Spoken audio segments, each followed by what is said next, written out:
Okay, so for example 2, we have y equals 2 sine 1/2 x plus pi over 8 minus 1.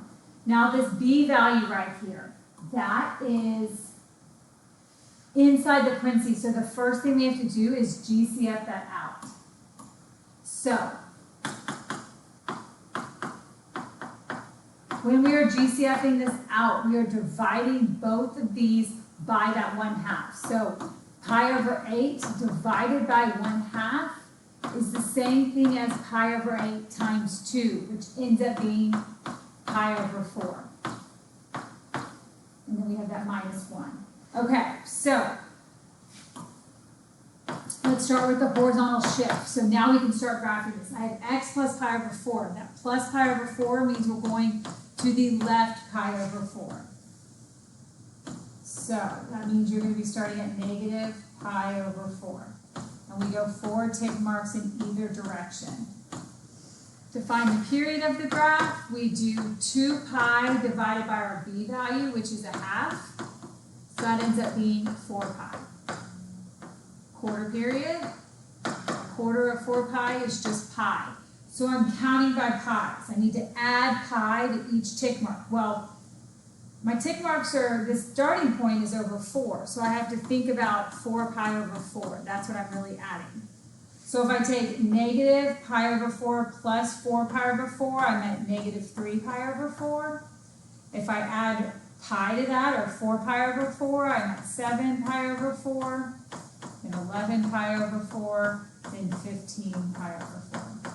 Subtracting as we go to the left, negative 5 pi over 4, negative 9 pi over 4, negative 13 pi over 4, negative 17 pi over 4. Okay, so there's our x-axis.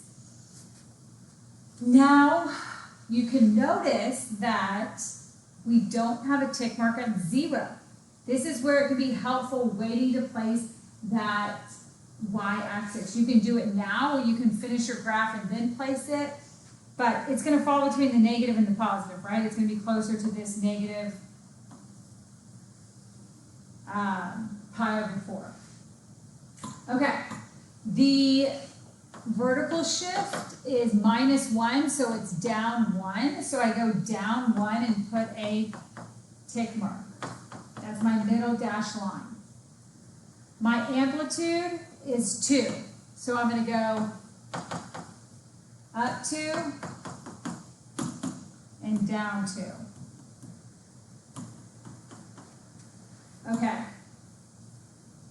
Okay, so we're ready to go. We are graphing sine. Sine always starts in the middle. So I know my point is going to be here. Even if this graph was reflected, I would start in the middle. This is a positive 2 out front. So as you're graphing, as you go to the right, if that is positive, we go up. You land on the top line. If that was a negative 2, we would be going down. Okay? So I go middle, top. Now I just follow the pattern. Back to the middle, back to the bottom, back to the middle. And then going back this way, it would have to be down, middle, up, middle. Now this graph is going to end with the arrows continuing up and down because you end on the middle points with sine like that. So those arrows are okay. It's the cosine ones where you end at the top or the bottom. You got to curve them back. Okay, even and odd trig function. So let's review from unit 1. Even and odd functions, if you remember, looking in red, an even function has y-axis symmetry. An odd function has origin symmetry. So the cosine graph, if we have negative x, if you think about what the cosine graph looks like, the parent function.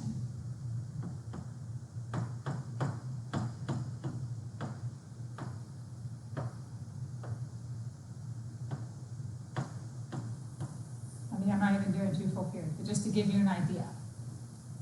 That has y-axis symmetry.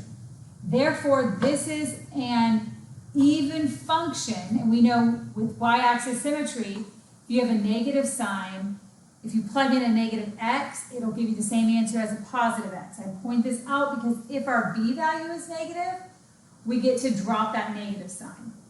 The sine graph, let me just do a rough sketch of this graph.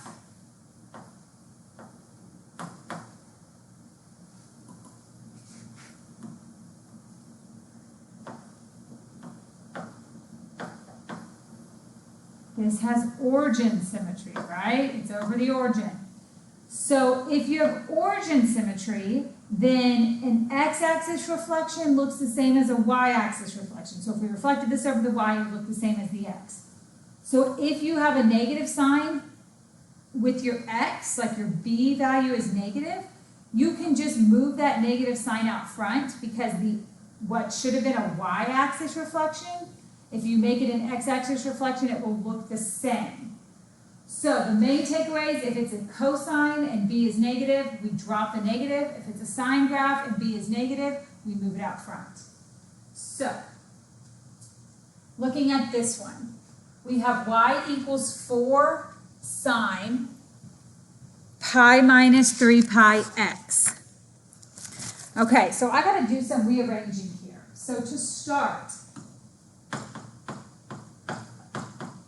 I am going to rearrange these two terms inside the parentheses. I am going to GCF out negative 3 pi. And it leaves me with x minus 1/3 inside. This is a sine graph. We want, before we can graph it, we need that negative to the b. We need to take care of any negative b values. We don't want to graph with that. Since it's sine, and sine is an odd function, we can move that out front and graph it like this, and we will generate the same graph. Okay, so let's get started on this one. Our horizontal shift is at 1/3. So I'm starting at 1/3. I'm going 4 tick marks in either direction. The period is 2 pi over b. Well, b has pi in it. When that happens, we lose the pi on our domain line. So it's just going to be 2/3. Quarter period, if I multiply that by a quarter, I get 2 over 12, which is 1/6. So we are adding 1/6 to get from term to term. Well, that's really 1/3. So let me make that have a denominator of 6. So if I add 1/6 to this, I'm at 3/6. I'm going to write it down here and go back and erase. That's really 1/2. So a lot of simplifying. If I add 1/6 to that, I'm at 4/6, which is 2/3. 4/6 plus a 6 is 5/6. 5/6 plus a 6 is 1. Subtracting, going the other way, I get 1/6, 0, negative 1/6, negative 2/6, which is negative 1/3.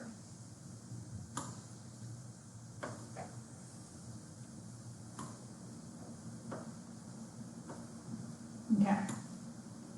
Let me make that. Mess up there.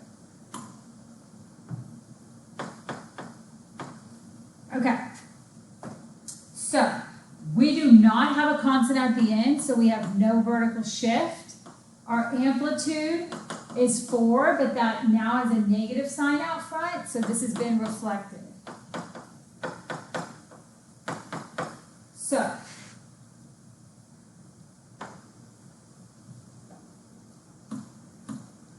okay, so my middle dashed line stays in the middle. It doesn't move up or down, but my amplitude is 4. So I go up 4 and down 4.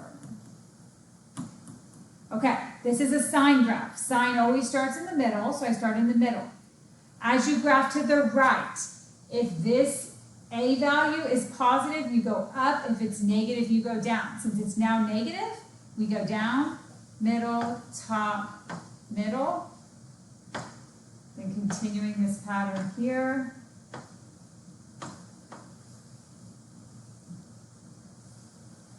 And there's our sine graph. Awesome.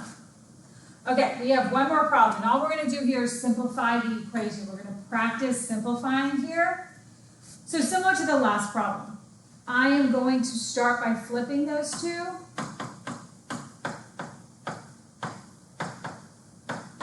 Just rearranging those terms. That b value needs to be GCF'd. So again, first of all, we're taking out -3. If I divide that 3 pi over 4, if you divide it by -3, that's the same thing as multiplying by -1/3. So negative pi over 4.